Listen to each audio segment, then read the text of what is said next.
자라가라. 올 한 해 우리 교회 표어가 자라가라입니다. 그래서 앞으로 몇 주 동안 이 주제를 가지고 함께 설교를 나누려고 합니다. 이 에베소서, 빌립보서, 골로새서는 사도 바울이 감옥 안에 갇혀 있을 때 쓴 그런 서신서입니다. 편지 형식으로 썼죠. 서신서라고 합니다. 그래서 감옥 안에서 썼기 때문에 옥중서신이다 이렇게 불려집니다. 이 옥중서신을 보면 사도 바울이 에베소, 빌립보, 골로새 교인들을 위로하고 격려하는 그런 응원의 메시지, 또한 한편으로는 아버지가, 부모가 자녀에게 그 가득 담긴 사랑으로 권면하는 내용들로 가득 차 있습니다. 그런데 이 성경을 자세히 읽기를 한번 해보면 여기 엄청난 그 믿음, 신앙의 비밀이 감춰져 있습니다. 왜냐하면 감옥 안에서 감옥 밖에 있는 사람들을 위로하고 응원하고 있거든요. 그렇죠? 뭔가 잘못되었죠? 보통 우리는 감옥 안에 있는 사람을 감옥 밖에 있는 사람이 위로하잖아요. 그렇죠? 지금 사도 바울은 언제 죽을지 모르는, 이 착고가 채워진 채로 언제 죽을지 모르는 그런 생명의 위기 앞에 있습니다. 누가 보더라도 야, 너 참 안 됐다, 힘내라, 조금만 견뎌라, 버텨라. 감옥 밖에 있는 사람이 감옥 안에 있는 사람을 위로해야 되는 것이 맞지 않습니까? 그런데 이 옥중서신을 보면 감옥 안에 있는 사도 바울이 감옥 밖에 있는 성도들을 향해서 얘들아 힘내라, 얘들아 기뻐해야 돼, 얘들아 조금만 참어 하고 이야기를 해주고 있다는 거예요. 그래서 이 옥중서신을 우리가 읽을 때는 마치 보물을 캐듯이 조심스럽게 단어 하나, 문장 하나 스쳐가면 안 됩니다. 이게 쉬운 일 같은데 그냥 넘어갈 수 없는 문제입니다. 생각해 보세요. 누가 누구를 위로하고 응원합니까, 여러분들? 문제 있는 사람 아니면 문제 없는 사람입니까? 질병에 걸린 사람입니까? 아니면 건강한 사람입니까? 고난받고 있는 사람입니까? 아니면 아무 문제도 없는 사람입니까? 이걸 깨달으면 사도 바울이 감옥 안에 갇혀서 힘들고 어려운 가운데 그 밖에 있는 성도들을 향해서 위로하고 격려하는 이걸 깨달으면 우리의 삶의 내용이 달라지고요, 우리의 기도의 내용이 달라질 수밖에 없습니다. 어떻게 달라집니까? 우리의 기도의 내용은 뭐예요? 하나님 문제 없게 해주세요. 이 문제 해결해 주세요. 이렇게 기도하잖아요.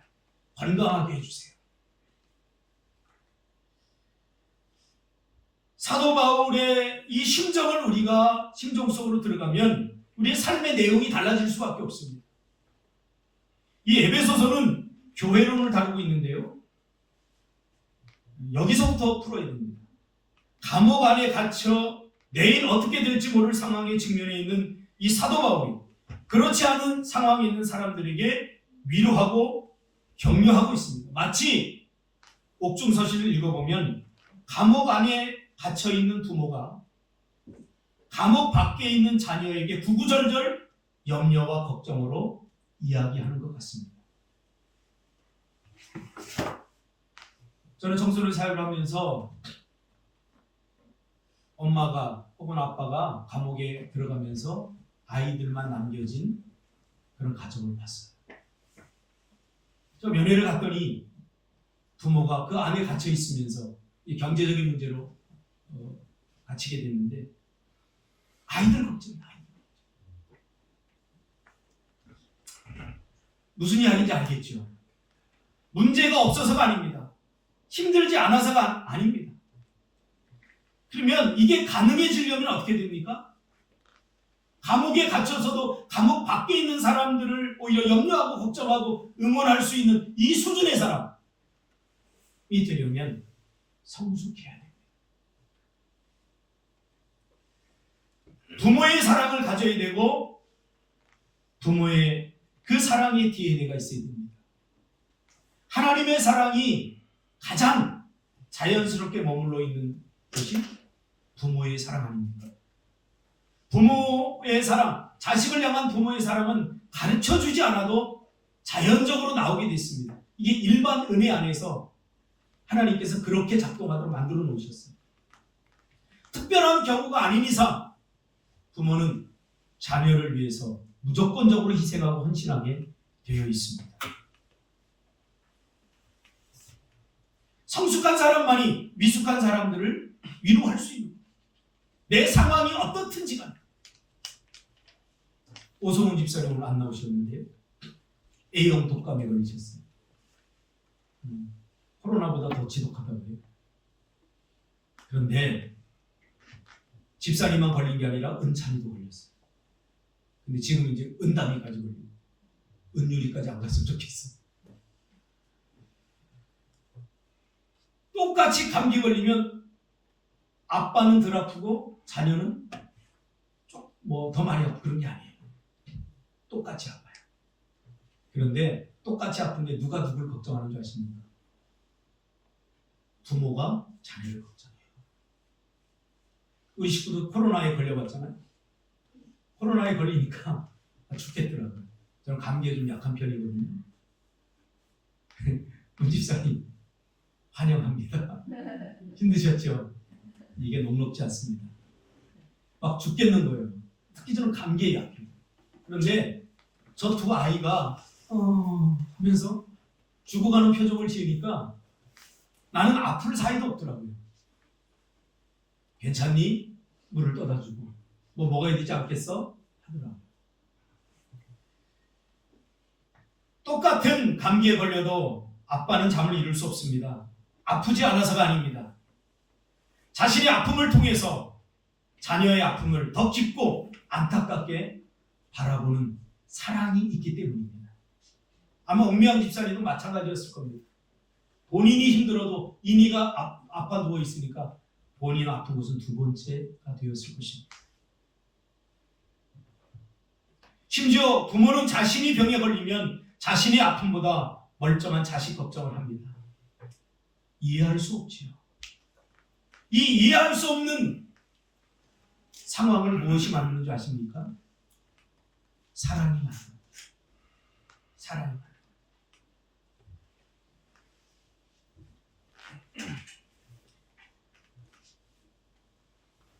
조건적이고 이기적인 사랑에 찌들어 있는 사람들은 도대체 이해할 수 없는 상황이죠. 그래서 이 신적 사랑을 경험한 사람은 타인을 위해 기꺼이 자신을 내어드릴 수 있습니다. 며칠 안 남았습니다. 지금 집사님 아이가 그 뱃속에 있으면 행복한 겁니다. 태어나면 더 행복합니다. 고통이 따르는 행복입니다. 복음을 경험한 사도 바울은 복음의 실체가 무엇인지 정확하게 깨달았습니다. 그는 이렇게 이야기합니다. 오늘 본문에서 범사, 즉 모든 일에 그에게까지 자라가야 한다. 그는 머리니 곧 그리스도라. 이렇게 이야기합니다. 그러면 예수님에게까지 자라가야 한다고 하는데 그 자란다는 게 도대체 뭐고 뭐가 자라야 하는 것인가? 우리가 알아야 되잖아요. 자라야 됩니다. 여러분 자라야 됩니다. 이야기를 많이 들었을 거예요. 근데 무엇이 자라야 되고 자라야 되는 실체가 무엇인지는 우리 잘 듣지 않았어요.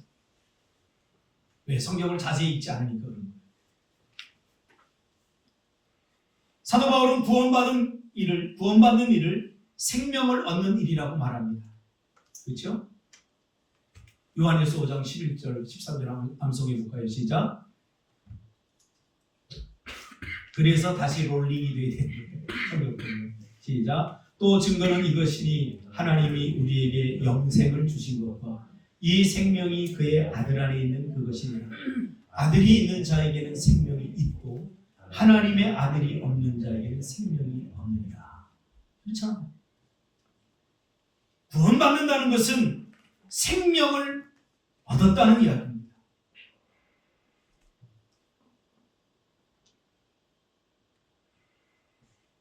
우리는 유기체적 생명체로 다시 태어납니다. 그 생명체가 모여 이룬 공동체가 바로 교회입니다. 생명으로 태어났다. 뭘 전제로 하냐면 우리는 태어나자마자 어른으로 태어나는 게 아니에요. 어른으로 만들어지는 게 아니라 우리는 아기로 태어납니다. 사도 바울은 그의 서신서에서 이 구원의 서정에 관해서 자세하게 이야기하고 있어요. 우리가 태어나는데 갑자기 딱 나오더니 어떻게 엄마 밥 줘. 아, 나 우유 먹기 싫어. 나 불고기 사고. 이런 사람 없잖아요. 그 고기를 먹기 이전에 우리는 위를 단련시켜야 됩니다. 그래서 그 물로 된 우유부터 시작해서 영양분을 섭취하고 또 지나면 어떻게 되죠? 이유식을 먹습니다. 며칠 전에 제가 우리 하나 오물오물 하길래 제가 귤을 까가지고 입에 대줬더니 씹어 못 먹고 빨아먹더라고요. 그러면서 막 인상을 쓰더라고요. 신지. 이런 과정을 통해서 이게 들어가면 위에서 그런 것들이 잘 소화되고 이게 단계적으로 차츰해서 어떻게 해요? 자라가다 보면 나중에 딱딱한 것을 먹게 되는 거예요. 그런 의미에서 자라가라라고 이야기합니다. 계속해서 사도 바울은 자라가라고 권면합니다. 자라는 것은 세월이 보장하지 않습니다. 세월이 지난다고 성숙해지지 않습니다. 자라가지 않습니다. 경험이 보장하는 것도 아닙니다. 믿음의 자라감도 마찬가지입니다. 생명의 씨앗이 떨어져서 발화되어서 새싹이 되고 서서히 나무로 자라갑니다. 뿌리가 중요한 거죠. 무엇이 자라야 합니까? 성경은 막연하게 말하지 않습니다. 오늘 본문에서는 예수님처럼 자라야 한다고 말합니다. 이 문장이 지향하는 목표, 예수님처럼. 그러면 예수님의 무엇처럼 자라가야 하는가? 궁금증을 가져야 됩니다. 계속해서 물어야 됩니다. 이 문장이 지향하는 목표 단어는 바로 예수님처럼 사랑 안에서 자라가야 된다. 누구처럼요? 예수님처럼 자라가야 되는데 그럼 예수님의 무엇처럼 자라야 되느냐? 그가 우리를 구원하기 위하여 보여준 사랑처럼 자라가야 됩니다. 그러므로 우리 안에 사랑이 자라가야 된다. 사랑. 사도 바울은 복음을 경험하고 이렇게 결론 내립니다. 복음은 사랑이다. 뭐라고요? 복음은 사랑이다. 그래도 못 알아들으니까 나는 사랑이야. 하나님은 사랑이다. 이렇게 이야기합니다. 그래서 복음의 실체인 사랑에 대해서 우리에게 구구절절 이야기해 줍니다. 그것이 바로 고린도전서 13장입니다. 이 사랑은 당시 헬라의 가치와 문화로 이루어진 사랑에 대해서 다시 정의해주고 있는 것입니다.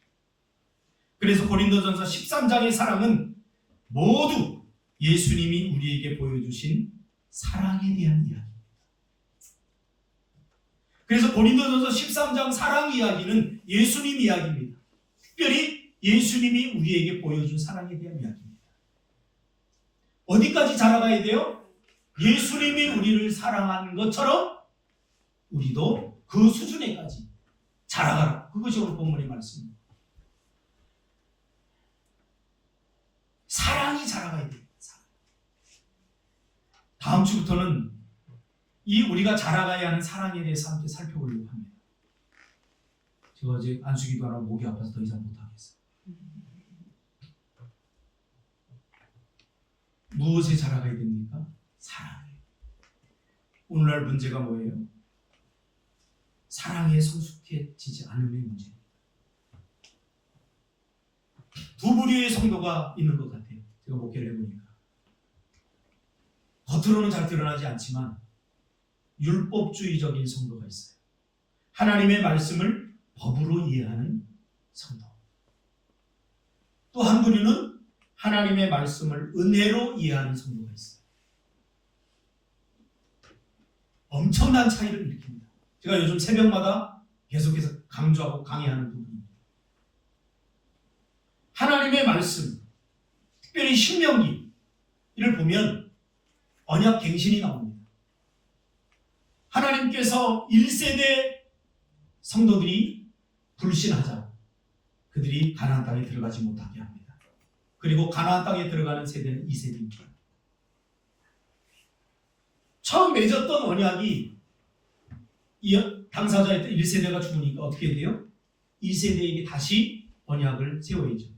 그래서 신명기는 언약 갱신, 다시 2세대에게 언약을 갱신하는 내용입니다. 그 언약 갱신의 내용이 뭔지 아세요? 바로 은혜입니다. 은혜. 이스라엘 백성들은 하나님의 말씀을 법으로 생각하면서 광야에서 지냈습니다. 그래서 법은 뭐예요? 집행 구속력이 있어요. 어기면 죽어요. 어기면 페널티를 받아요. 그러나 언약 갱신을 통해서 우리에게 주신 이 말씀은 달라요. 우리에게 법이 아니라 하나님의 모든 가르침이에요. 그래서 언약 갱신의 이 말씀을 뭐라고 번역하냐면 토라라고 번역합니다. 토라는 법이 아니에요. 하나님의 말씀을 지키지 않으면 법적인 구속력을 가지고 우리를 공격하잖아요. 하나님. 은혜의 원리를 따라 하는 거예요. 자, 하나님이 꿈꾸는 나라는 어떤 나라입니까? 법이 세상 나라처럼 법이 통치하는 나라가 아닙니다. 사랑이 통치하는 나라, 은혜가 통치하는 나라입니다. 그래서 하나님 나라는 사랑이 없으면 하나님 나라가 될 수 없어요. 교회는 사랑이 없으면 그것은 교회가 될 수 없는 거예요. 생각해 보세요. 사랑하면 아무것도 문제될 것이 없어요. 그러나 사랑하지 않으면 뭐가 나오나? 내 안에서 나오냐면 자기 의가 나와요. 정죄가 나와요. 너 그거 잘못됐잖아. 너 그렇게 하면 안 돼. 의심이 나와요. 자녀들이 엄마 책상에 10,000원만 줘. 그러면 부모는 의심해도 줘요. 저는 이게 사랑이에요. 다 따져보고 믿을만 하면 주지 않아요. 법대로 사는 것이 얼마나 피곤한지 아십니까? 법이 많을수록 여러분 좋습니까? 아니에요. 힘든 삶이에요. 우린 법을 뛰어넘는 은혜, 사랑을 붙들고 살아야 해요. 그럼 사랑이 무엇인가에 대해서 다음 주부터 한번 살펴보려고 합니다. 사랑에서 자라가야 됩니다. 사랑에서 성숙해져야 됩니다. 사랑이 없으면 모든 것이 문제이지만 사랑하면 아무것도 문제될 수 없습니다. 우리 자녀가 밖에 가다가 쓰레기를 버리면 내가 우리 자녀를 사랑하니까 문제될 거 없어. 그냥 내가 주워요. 근데 다른 사람이 버리면 아이고 저거 왜 버려? 저 인간 될래나 이래요. 무슨 차이인지 아십니까? 사랑의 차이입니다. 사랑하지 않으면 실수도 용서하지만 사랑하면 사랑하지 않으면 정죄에 불입니다. 하나님이 이 사랑을 가지고 이 땅에 오신 거예요. 그래서 저와 여러분 안에 부어주신 거예요. 신앙생활 아무리 오래 한다고 할지라도 사랑이 없으면 아무것도 아닙니다. 율법의 완성은 사랑입니다. 올 한 해 저와 여러분이 사랑에서 자라갔으면 좋겠습니다. 사랑에서 자라갔으면 좋겠습니다. 기도하겠습니다.